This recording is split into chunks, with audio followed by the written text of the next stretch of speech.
कर्मण्येवाधिकारस्ते मा फलेषु कदाचन मा कर्मफलहेतुर्भू मा ते संगोस्त्वकर्मणि।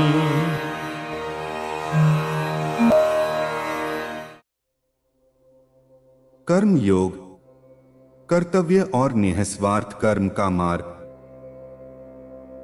भगवान श्री कृष्ण अपने शिष्य को कर्म योग मतलब कर्तव्य और निस्वार्थ कर्म का मार्ग बताते हुए,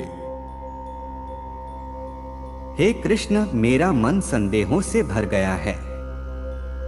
इस दुनिया के बोझ से मैं दबा हुआ महसूस करता हूँ। मुझे इतना संघर्ष क्यों करना पड़ता है? मेरे कर्मों का सच्चा अर्थ क्या है? प्रिय शिष्य, याद रखो, कर्मण्येवाधिकारस्ते मा फलेषु कदाचन। तुम्हें अपने कर्म करने का अधिकार है, लेकिन उनके फल पर नहीं। जो व्यक्ति निःस्वार्थ भाव से और आसक्ति रहित होकर कर्म करता है, वही सच्ची शांति और मुक्ति प्राप्त करता है।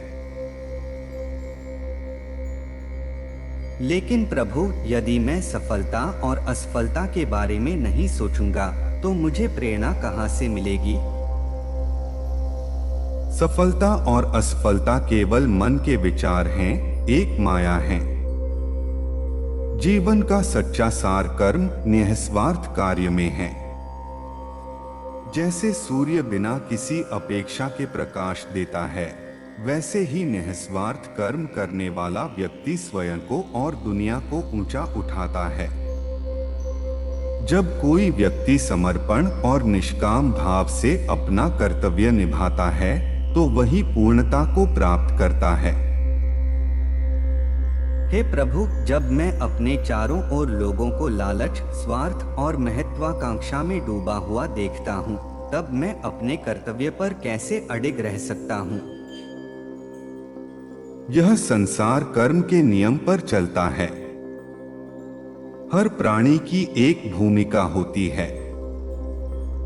जो नेता निःस्वार्थ होकर कार्य करता है, वह अपने अनुयायियों को प्रेरित करता है। लेकिन यदि वह लोभ और अहंकार में फंस जाए, तो वह अपने साथ औरों को भी अंधकार में धकेल देता है।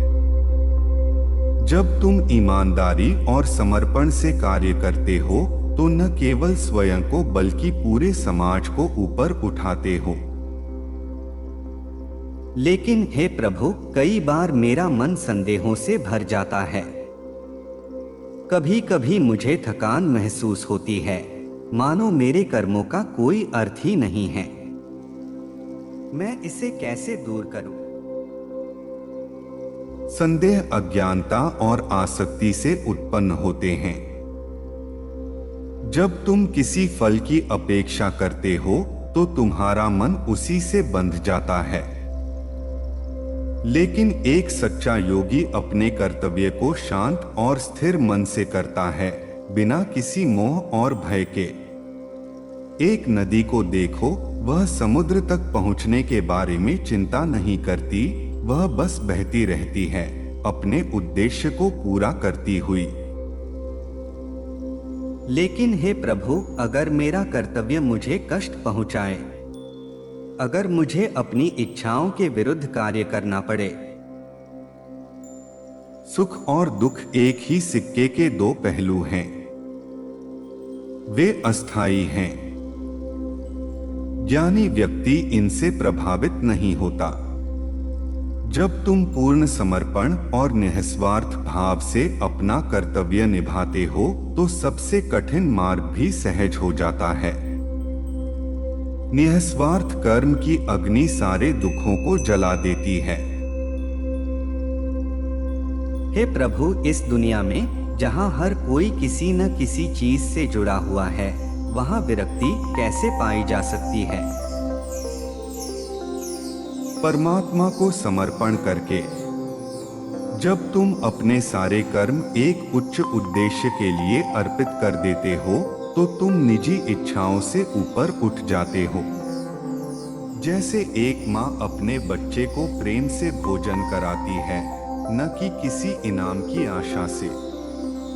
वैसे ही जब तुम प्रेम और सेवा भाव से कार्य करते हो तो स्वतः ही आसक्ति समाप्त हो जाती है।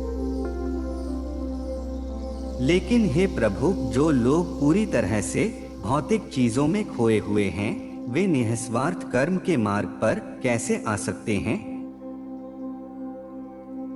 हर व्यक्ति अपनी यात्रा पर है।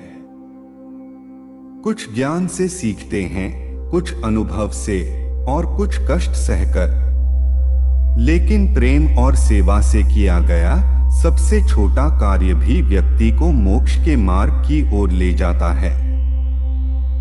जैसे एक दीपक हजारों अन्य दीपों को जलाकर भी अपनी रोशनी कम नहीं करता, वैसे ही एक निस्वार्थ कर्म अनेक जीवन को प्रकाशित कर सकता है।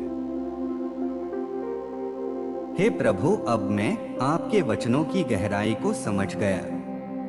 मैं पूरी निष्ठा और समर्पण से कार्य करूंगा और उसके परिणाम आपको समर्पित कर दूंगा। यही सच्ची मुक्ति का मार्ग है।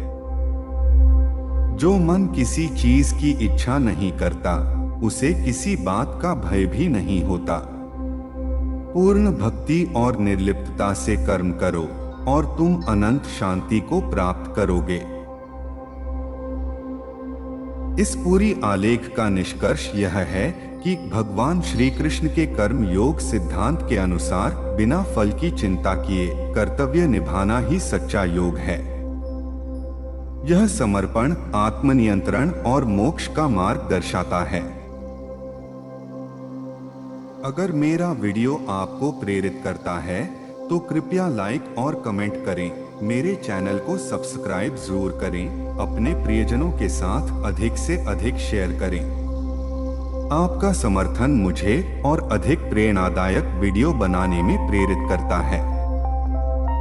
धन्यवाद।